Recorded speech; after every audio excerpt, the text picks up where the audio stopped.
8 de la mañana con 26 minutos aquí en el PBO Digital, y como les había comentado, y como lo había comentado también Philip Butter cuando estuvo aquí por la mañana, más temprano, vamos a hablar sobre la situación de Venezuela, no solamente desde el espectro diplomático, ¿no es cierto? Porque Venezuela y Perú y ahora se van a pedir visas a ambos países para que cada uno de sus ciudadanos pueda ingresar a cualquiera de las dos, sino también de todo el problema social que ha generado la migración venezolana, que está considerada como la segunda migración después de los sirios. Y estamos con Miguel Ángel Rodríguez Mackey aquí en el PBO Digital. Miguel Ángel, ¿qué tal? Buenos días. Encantado, Quique, muchas gracias por la invitación. ¿Y es cierto esto? O sea, ya los números de la migración venezolana, que bordea más allá de los 4 millones, ¿es la segunda migración a nivel mundial después de los sirios? Sin duda alguna. Fíjate, ya calcula ACNUR que está en 4.050.000 el número de los migrantes venezolanos en los últimos 2 años y medio, 3 años. Y eso lo que está revelando y confirmando es que la gente sale porque no va a ser turismo, porque hay crisis interna en el país y es una diáspora que ha impactado en toda la región, en algunos países más que en otros, ya hablaremos de ello, el caso de Colombia, el caso de Perú, pero están en Estados Unidos, están en América Central, están diseminados en toda la región. Entonces, la diáspora venezolana es el espejo de la crisis de la migración en América Latina. Y eso significa, a mi juicio, que hay una carga estamental por parte de los países de la región. Europa lo hizo, tú has tocado el tema de los sirios, lo hizo con el tema de la migración siria, luego por el conflicto en el viejo continente. Tuvieron que adoptar niveles de cuotas, es verdad que unos más que otros, pero lo hicieron. Nosotros no lo estamos haciendo en América Latina. No hemos tenido a nivel latinoamericano. No lo hemos tenido. ¿Por qué? Porque eso es parte de la idiosincrasia de América Latina, un poco como que vas dejando que lo hagan los que puedan y los demás nos hacemos los locos y nos olvidamos del verdadero compromiso que tenemos. Es decir, Colombia y Perú, ya digámoslo puntualmente, en la región, en la subregión, están llevando la carga del mayor número de los migrantes. Mira, Colombia ya, como sabes, está en el 1,5 millones. Y en el caso peruano, ya estamos en 802.000. Se calcula que para fines de este año, Perú hubiera tenido, sin las últimas medidas, más o menos 1.400.000. Con las medidas, seguramente pues tendremos 1 millón. Porque de todas maneras van a seguir ingresando. Pero ahora nos dicen las medidas que hay que pedir, ahora los venezolanos tendrán que pedir visa para ingresar a Perú. Sí. Pero nuestro sistema migratorio tiene muchas serias deficiencias, ¿no es cierto? Sí. Seguramente ingresarán sin visa. A ver, esta es una buena pregunta. El objeto de la visa, Quique, es fundamentalmente filtrar bajo el criterio de seguridad para que no entren prontuariados, gentes de mal vivir, como se acaba de expulsar a 140 en las últimas semanas. Se pide visa para eso, pero evidentemente, lo acaba de decir ayer excepcionalmente el propio canciller, Néstor Popolicio, que en casos de verdadera ratio humanitaria, mujeres embarazadas, niños van a cruzar con solamente, ni siquiera pasaporte, visa ni pasaporte, con carné de extranjería. Entonces, esas excepcionalidades se dan en todas las situaciones donde se presenta una vulnerabilidad manifiesta y hay que atenderla. Pero yo creo que la medida de pedir visa, ojo, esto es muy importante, finalmente para una diáspora que era indetenible, donde entraban buenos y también un poco de malos, pues es buena. La gente lo ve como que entran buenos y bastantes malos. Bueno, la gente está harta de este asunto. Es verdad, pero tenemos que decir, y es bueno que un programa tan importante como el de ustedes, ¿no? lo digamos. Mira, el número de malhechores, prontuariados o que cometen delitos, más o menos son, digámoslo, como 300. Hay en las cárceles peruanas, por diversas ratios, sin condena, con condena, imputados, etcétera, como 320 personas, venezolanos. Aquí hay 800.000. Entonces, no podríamos... Lo que pasa es que hay un impacto. Claro. Y el impacto de una muerte de un peruano por 3 venezolanos es noticia y es mediática, y eso hay que evidentemente condenarlo, pero hagamos una evaluación sustantiva de los venezolanos que verdaderamente vienen a trabajar al Perú. ¿Dónde está el problema, a mi juicio? El verdadero problema está en que los venezolanos han venido, siguen llegando, ojo, hasta el 15 van a seguir entrando. El sábado. Hasta el sábado, es decir, estaban entrando a 1.500 o 2.000. Ahora hasta el sábado seguramente 3.500. Calcula cuántos han entrado desde que el presidente la semana pasada dijo que culminaba el 15 de junio con solamente a partir de esa fecha visa. Deben haber apurado maletas. Pero son más o menos como 22.000 que van a entrar en ese lapso. Entonces, las medidas tienen que adoptarse bajo un criterio de política interna. Ya no miremos solamente política migratoria, política interna para la migración que ya se encuentra en el país. Hay que hacer lo que está haciendo Brasil.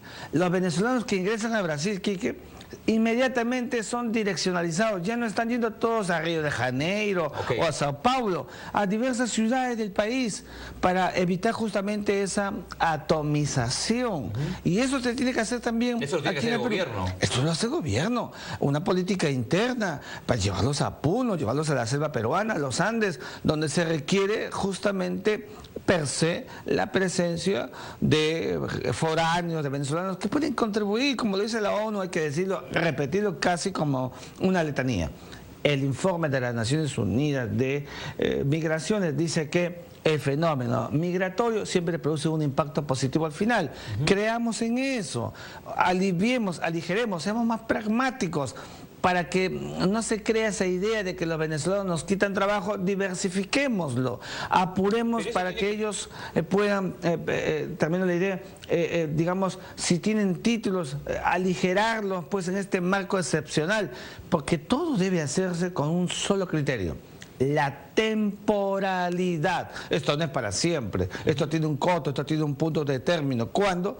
Cuando caiga pues el otro señor que se llama Nicolás Maduro, que está pertrechado en el poder. Y ese tema, antes de la pausa, antes de pasar a los auspiciadores, ese tema parece no tener final, porque hasta hace un par de meses creíamos que realmente Guaidó tenía la fuerza que parecía tener para poder sacarlo y presionarlo y que se deponga en sus actividades y convoque a las elecciones que está pidiendo la oposición. Esto se ha quedado ahí nada más ya en letra muerta. Ese panorama social que tiene Venezuela ha quedado en que siempre va a estar Guaidó conviviendo con Maduro. Lamentablemente pareciera que eso nos está dando como el clímax político que vive Venezuela en estos momentos.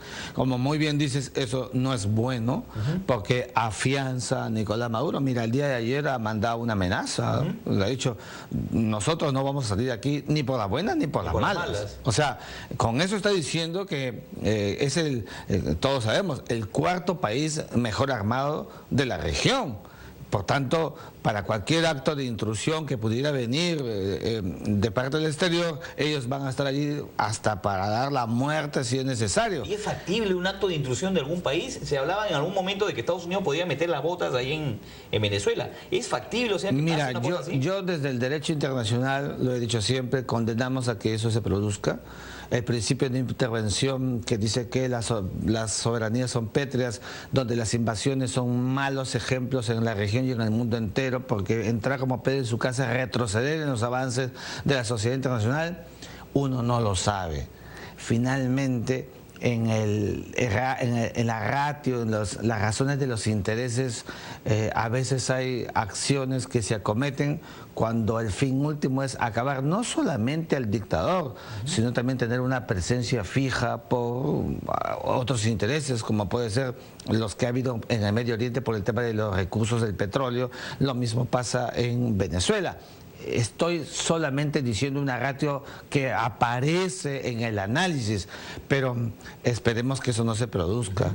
Estados Unidos hasta ahora lo que ha venido haciendo es una disuasión política con discursos del presidente, del secretario de Estado, con disuasión militar también. Ha puesto una flota, como sabes, en la zona del Darién, en las costas de la Florida, y entonces está más o menos midiendo el asunto. Pero yo creo que Estados Unidos sabe perfectamente que Venezuela no es Panamá de Manuel Antonio Noriega. Claro, que entró en 2 días. En 2 días, 27.000 comandos, soldados. Allí eran circunstancias distintas. Aun cuando Nicolás Maduro tiene creces para que salga, porque es un delincuente. Estados Unidos sabe que está armado Venezuela, que no va a ser fácil si hay una intervención militar. Y además está armado por las Fuerzas Armadas propiamente dichas, pero también por los milicianos. Gentes civiles armados hasta los huesos que viven permanentemente bajo la amenaza de perder sus casas si no están con Nicolás Maduro. La política del chavismo. La política del chavismo, que ha sido siempre y que le ha dado resultados. Y esa gente que tiene casi una suerte de humo fanático, ojo con esto, yo lo sé, he conversado con ellos cuando he sido observador y hemos estado caminando por las calles de los alrededores, de las zonas periféricas de Caracas. Son gentes que harían cualquier cosa por mantener no solo el chavismo, el statu quo para ellos. Claro. Que su billete, arma, su comida. Que les permite a ellos exactamente vivir como ellos quieren. Entonces, no es fácil. Y la inteligencia americana lo sabe. Entonces, sigo pensando que la mejor fórmula para acabar con un Nicolás Maduro, que acaba de decir ayer lo que hemos dicho, la amenaza y que el statu quo, las cosas como están, quiere permanecerlas, pues es evidentemente seguir trabajando en el frente más interno de las Fuerzas Armadas. Ahí está, Quique, la única posibilidad para poder acabar con Nicolás Maduro. Y ese militarismo, pues doblegarlo, moverlo, todavía toma su tiempo. Claro. Vamos a una pausa, 8 de la mañana con 38 minutos. Pausa aquí en el PBO Digital y continuaremos conversando con Miguel Ángel Rodríguez Mackey. Ayer o anteayer, la vicepresidenta del Perú, Mercedes Arauz, les dio unas declaraciones a la agencia EFE. Las vamos a escuchar también luego de la pausa, donde habla de que Perú no ha tenido, digamos, una política armada con respecto a toda esta situación de los venezolanos. Una política armada, digamos, en cuanto a consecuencias y un diagnóstico de lo que les iba a pasar, de lo que le iba a pasar al Perú. Vamos a venir con eso luego de la pausa, agradeciendo a Compupalas, a 2 cuadras del Parque Kennedy. Te encuentra todo lo mejor para su tecnología, para su PC, para su tablet, para su celular. Todo está a 2 cuadras del Parque Kennedy, en la avenida Petituars, cuadra 53. Puede entrar por la avenida Arequipa, por la avenida Petituars. Todo esto lo encuentra usted en Compupalas. Pausa y continuamos acá luego de la misma con Miguel Ángel Rodríguez Mackey. 8 de la mañana con 42 minutos aquí en el PBO Digital a través de Willax. Ya ahora en la noche va a estar Philly Butter con ustedes a las 10 y mañana está como siempre acá a las 6 de la mañana. Usted sabe que hoy ya está de cumpleaños, Abelón, y ha decidido además pasar su festividad natal con su hija, una de sus hijas, para la recepción correspondiente que los colegios hacen por el Día del Padre. Que yo aliento de que siempre se haga porque a veces el Día de la Madre es más ostentoso que el Día del Padre. Yo siempre haciendo ese reclamo, chao, y no te rías, así siempre va a ser. Y estamos acá con Miguel Ángel Rodríguez Mackey hablando de la problemática que se ha desatado pues, después de todo esto que ha pasado con la migración venezolana. ¿Fue un error en algún momento que se abrieran las puertas cuando estuvo el gobierno de PPK, que se abrieran las puertas a esta crisis humanitaria que tenía sin el mejor control en ese momento? Sin duda alguna, fue un tremendo error. O sea, cuando un Estado no está preparado, lo primero que hay que hacer es preparar los marcos de contingencia, Quique. Y creo que fue un acto irresponsable. Abrirlo de tal manera que, mira, de 6.000 venezolanos que teníamos al comienzo del gobierno de Pedro Pablo Kuczynski, el día de hoy estamos en 800.000, más del 520%. Eso significa evidentemente que hemos vivido y seguiremos viviendo todavía, porque esto es algo, es una carga que se arrastra, de un estadio político de la informalidad, para atender reactivamente asuntos que se pueden haber visto de manera orgánica. Entonces, un Estado tiene que tener contingencias para situaciones como estas, pero al mismo tiempo política nacional para atender procesos migratorios como el que estamos viviendo. No la tenemos. Todo lo que se está haciendo ahora es una consecuencia de esta vorágine, claro. Evidentemente nadie iba a imaginarse que esto iba a explosionar como ha pasado, pero era necesario que se asumieran correctivos. Felizmente, estos correctivos se han adoptado en los últimos meses, 12 meses, ya viste tú, primero pedimos pasaporte y ahora la visa. Si no hubiéramos hecho eso, entonces ¿te imaginas la cantidad de gente que hubiéramos recibido? Nosotros, hasta el día de hoy, no hemos sido un país que haya puesto muros.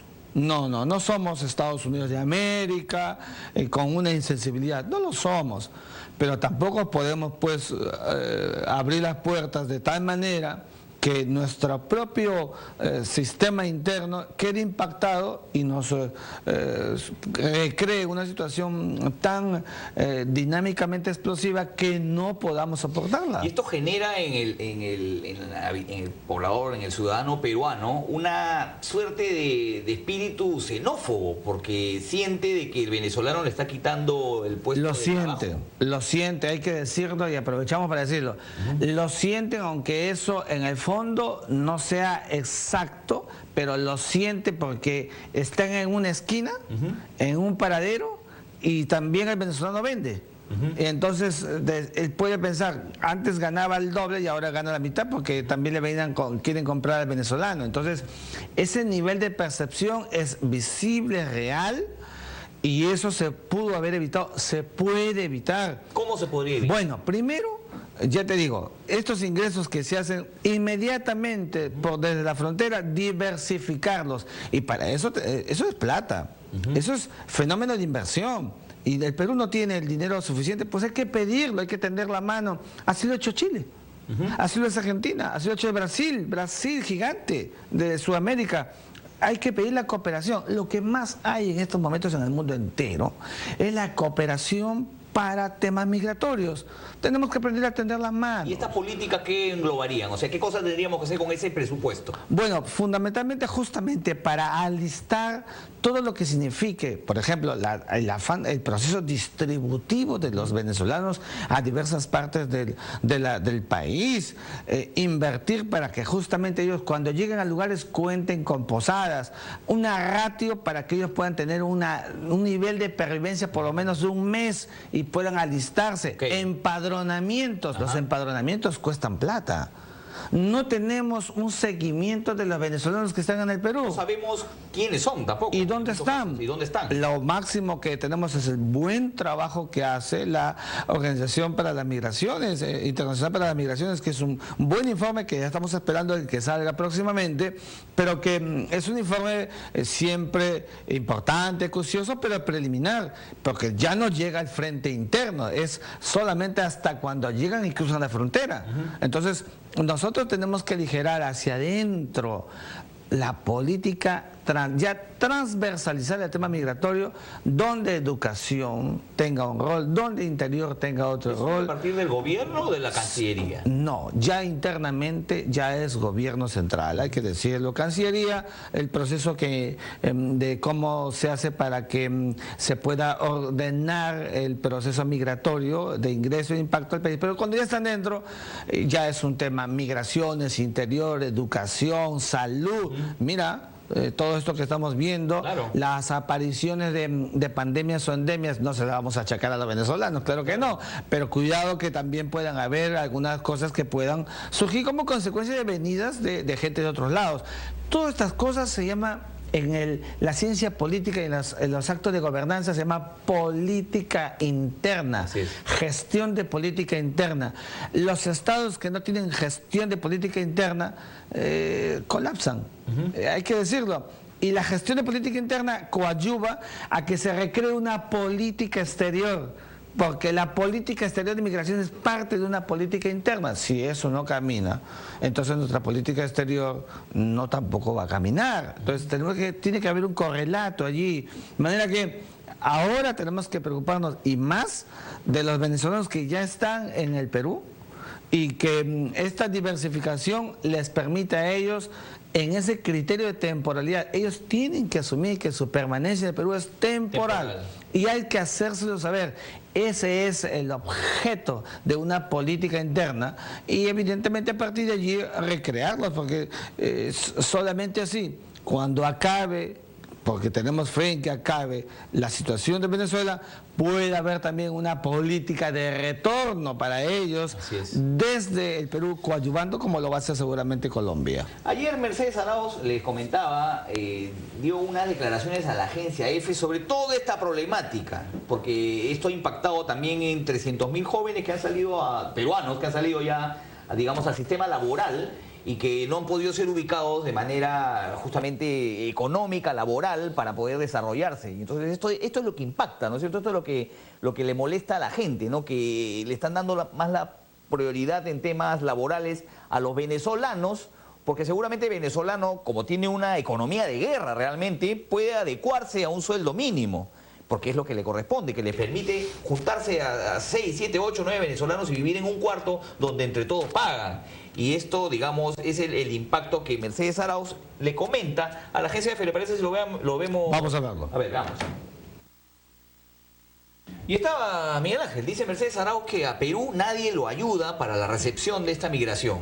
Esto tiene que partir de parte de ellos, ¿no es cierto? Del gobierno central. Claro, nadie te ayuda, pero... No, se van a esperar que te ayude, no tienen que pedir la ayuda. Para eso tenemos diplomacia, tenemos embajadas.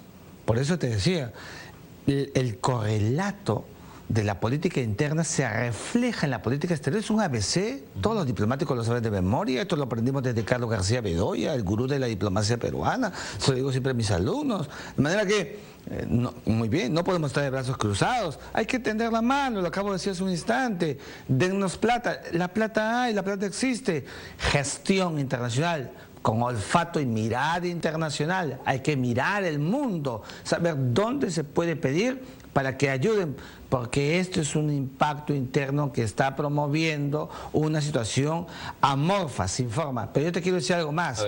Mira, no se está analizando, las competencias siempre son válidas, son buenas, pero no se está analizando lo que le pasó a los chinos y a los japoneses cuando llegaron al Perú. Los chinos llegaron para la agricultura y los japoneses, guste o no, llegaron para las tareas urbanas en las calles, y luego los dos empezaron a hacer negocios.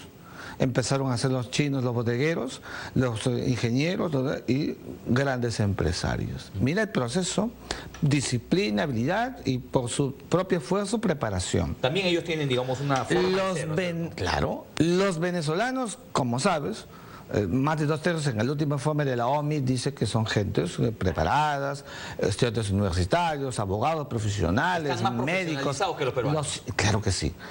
Ellos, claro, desde que han llegado están pasando la economía de guerra que tú dices, y eso es muy cierto, pero cuidado, algunos ya están volviéndose en este proceso microempresarios, y por su preparación, porque la preparación es muy importante en este proceso, van a lograr seguramente con todas las facilidades que en esta economía de guerra están logrando, un crecimiento importante frente a los peruanos que, como ellos estaban en esa ratio inicial, pero que no tienen preparación, que no crecen, no avanzan por esa misma razón, seguramente se va a superponer en algún momento, no digo ahora, en algún momento. No digo que eso sea malo en el fondo, lo que te quiero explicar es que eso sí puede generar una fase, digamos, de mayor xenofobia. Es decir, el venezolano que llegó por unos cuantos soles aceptaba cualquier trabajo quebrando al otro, hoy ya está en una situación próspera y puede incluso tener niveles de empoderamiento. Y eso tenemos que administrarlo. Claro. ¿Por qué? En el tema social, básicamente. En el tema social. Y no estoy diciendo, subrayo, que esté mal, porque todo el mundo tiene derecho a progresar. Tengo hermanos que son migrantes, hoy son triunfadores en Estados Unidos de América porque comenzaron de cero. Entonces soy consecuente con ello. Pero el problema social tenemos que administrarlo, porque tener 800.000 venezolanos, el tercio se va a quedar en el Perú seguramente, se van a casar, van a hacer familia, les gusta el Perú, el ceviche. Con los peruanos en los 80. Lógico. Y entonces, claro, eso se va a exponenciar. Entonces, allí vamos a tener una presencia clara, primero de una ratio inicial de venezolanos propiamente dicho, empoderados, y ese es un tema que nos está analizando y que tenemos que verlo, porque impactos internos en un país como el nuestro, que ha tenido históricamente fracturas, que no hemos logrado solidificar nuestro proceso de identidad nacional como quisiéramos, que todavía somos permeables que todavía somos sensibles y que la xenofobia, que muy bien dijiste al comienzo, sigue siendo una suerte de elemento que puede coadyuvar a promover en estratos, digamos, en estratos socioeconómicos con poca cimentación en educación, vulnerabilidades de impacto negativo a la xenofobia, a los extranjeros. Evidentemente eso puede ser un problema y hay que verlo, y para eso la tarea educativa, la tarea de la gestión debe ser prospectiva, mirar hacia el futuro inmediato. No seamos reactivos en la atención a los venezolanos que se encuentran en el Perú. El gobierno de Vizcarra es reactivo. Bueno, por eso te digo, no seamos reactivos, y en segundo lugar, lo que sí tenemos que hacer es prospectivos, mirar, aunque no se produzca ahora, ¿cuál es el escenario del futuro? Para eso están los asesores, pues, la gente que se supone que son los pensantes, ¿no? Los que saben, los expertos, para adelantarse a los procesos y decirle al gobierno de turno lo que debe hacerse con una situación como la que nos está tocando a nosotros. Repito, Colombia y Perú, los más impactados en la región, están obligados a tener gestión de política interna para atender una importante cantidad de venezolanos como la que nos ha tocado ahora. Finalmente, Miguel Ángel, esta decisión de Maduro de también pedirle visa a los peruanos que vayan a Venezuela es una anécdota nada más. Sí, mira, ellos ponen reciprocidad. En rigor, en el fondo, se hacen cosas conforme el tamaño de la otra, pero el concepto de ellos es represalia. Equivocado. Venezuela salió de la comunidad andina, como sabes. Nosotros dentro de la comunidad andina decidimos no tener visas, y lo estamos haciendo con Venezuela bajo el carácter excepcional. Y la excepcionalidad es una situación por lo que se ha producido este proceso migratorio. Pedir visa está bien. Pedir visa humanitaria me llama la atención. Porque la visa humanitaria, en el fondo, puede ser un argumento, Quique, para pedir incluso el refugio. Yo creo que las gentes que salen de Venezuela, el concepto humanitario se ha manoseado. Salen de Venezuela por un mejor modelo de vida, porque hay hambre, etcétera, estamos de acuerdo, pero no porque hay un acto de persecución. La vida de las gentes que salen, de los 800.000, no está en peligro. O sea, por no eso deberíamos de aceptar el término refugiado. no deberíamos aceptar el término humanitario. No debería más ser visa humanitaria. No debería más ser visa humanitaria. Visa, no humanitaria. Sí, porque ayer se dio una visa humanitaria. Sí, pero que el concepto de visa humanitaria es la medida preliminar para que cuando ya estén aquí en el Perú, entonces digan, como yo vine por visa humanitaria, le pido a usted que me considere un refugiado. Nosotros tenemos en el Perú solamente 400 refugiados de los 800.000 venezolanos. La calidad de visa humanitaria las conceden los países europeos a los que sí salen del conflicto armado en Siria. En Venezuela no hay un conflicto armado. Pero sí hay gente a la que la persiguen y la quieren matar. Por eso te digo, pero no son 800.000. Ok. Pueden ser 1.000, pueden ser 500. Habría que... Y yo creo que sí. Entonces hay que tener mucho cuidado con eso. Claro, porque la doctrina del derecho humanitario es muy clara en este tema. Y seguramente se ha pensado en que se llame humanitaria por un tema de sensibilidad social internacional, que yo entiendo, pero que para estos temas tenemos que ser muy precisos. A la hora que todos tengan visa humanitaria, como que la están teniendo, van a hacer cola en Cancillería para pedir, señor, yo vine por visa humanitaria, déme usted la calidad de refugiado. Miguel Ángel, un gusto que nos hayas acompañado aquí en el PBO Digital. Muy amable, como siempre. Gracias. Miguel Ángel Rodríguez Mackey, internacionalista, profesor, catedrático, estuvo acá hablándonos del problema venezolano que a usted lo agobia. Mañana volvemos, como siempre, a las 6 de la mañana aquí en el PBO Digital a través de Willas, y en la noche estará Philly Butters en combate. No se preocupe. Nos vemos, chao.